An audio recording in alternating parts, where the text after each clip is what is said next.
15 things you need to know in critical ops. Today's video demonstrates some of the small details you can learn. Sometimes it can be helpful. Sometimes not, but who knows. This can give you knowledge about the game. Some things can be helpful. Some things can be tips or advices. Or even things you didn't know. Sit tight and enjoy the video. For the first one is very quick and simple. Did you know that some camping spots can be seen by your enemies but you can't? Well, that is weird. Avoid camping too much on small space objects, as they will have an info on where you are. And simply the enemy gets a free kill if they see you. Like this one. However, the red dot on a radar won't appear on your screen, but the player wishes you can still see an enemy. There are many spots that can be risky, especially on Plaza Rail. Slow walking on the left side will cause you to die. You will also have no idea where you are getting shot from, as in your POV you're in the wall and never seen an enemy there. But for the enemy it's completely different. Coalition wins. For this one, I've seen many people do this most of the times. I don't know if this happens on higher ranks, so listen up. Buying a helmet won't help you at all, because no matter what, you are still getting tapped by your enemy. Which also means $300 is a waste. The best time to use this is you having max amount of cash. Or during pistol rounds, of course. Here's a quick damage comparison without helmet and with a helmet.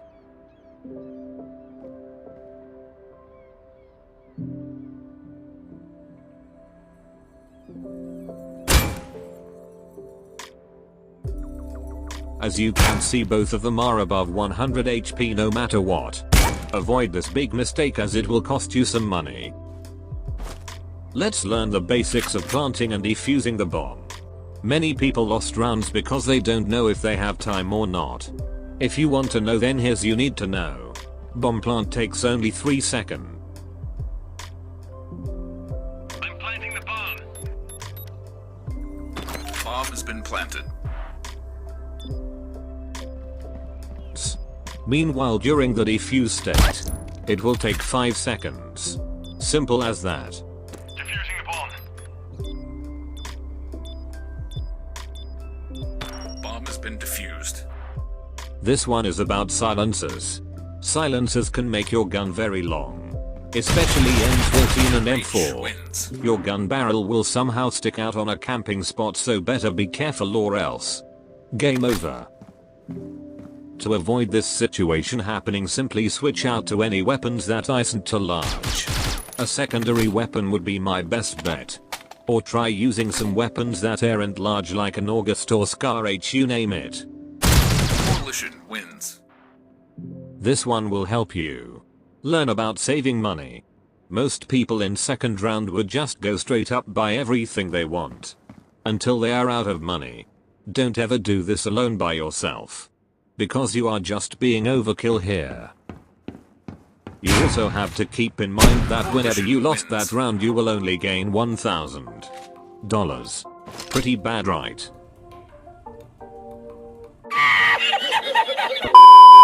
This one is also a basic.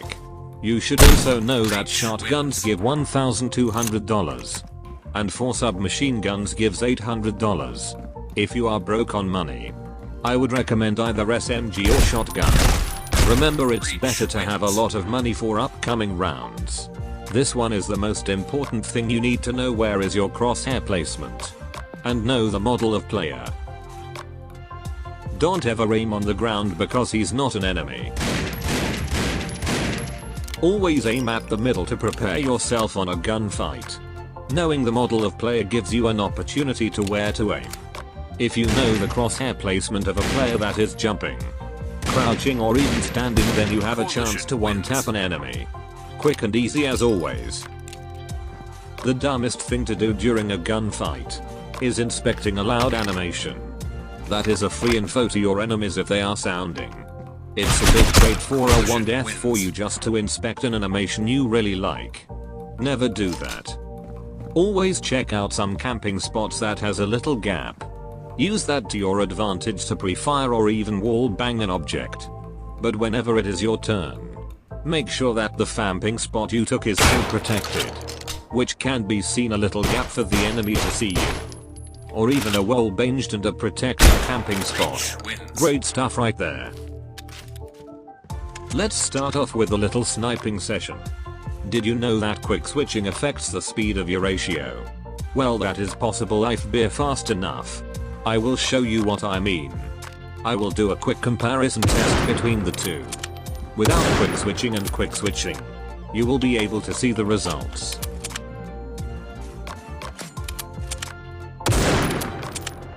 Simple and easy demonstration right there.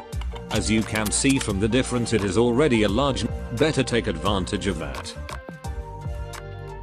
Next one is the basics of flashing and smoking. If you don't know the time for the flash and smoke to wear off, then listen up. If you are fully blind, then it takes around 5.5 seconds for it to wear off. For the smoke, they are around 20 to 22 seconds. Keep that in mind.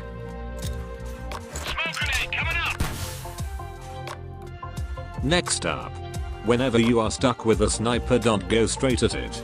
For example, you killed one guy there. Then you will already know there will be people looking at the spot on where you are at. If you are unsure or very sure, just jiggle breathe. This allows the enemy to miss their shot. Very easy. For this one, you should always avoid jumping too much. If you don't know, it is one of the loudest things for you to hear inside the game. This is also a free information of where you are and where you go. You should jump wisely. For you to avoid this one, try faking it. Pretend that you jumped on this box twice to go to site. Then simply go to another way that you can catch the enemy if good. Reach wins. Staying inside the smoke for too long gives you a blurred vision once you get outside of it. Enemies have a big advantage against you. And you should always use your smoke wisely. You can hide yourself inside the smoke, but not on the bad time. Reach wins. For the last one, did you know that the model of your player is bigger on the right side when crouching? Example, if you crouch peek on the right side, of course, people will react to that first if they have fast reaction time. That is why I avoid crouch peeking at the right side. If you wanna do that, simply go for the left side. Pretty general. That ends the video right here. I will try to maintain my upload schedule like this around 2 to 3 days. I will continue making this series whenever I see something new coming to the game. Peace out.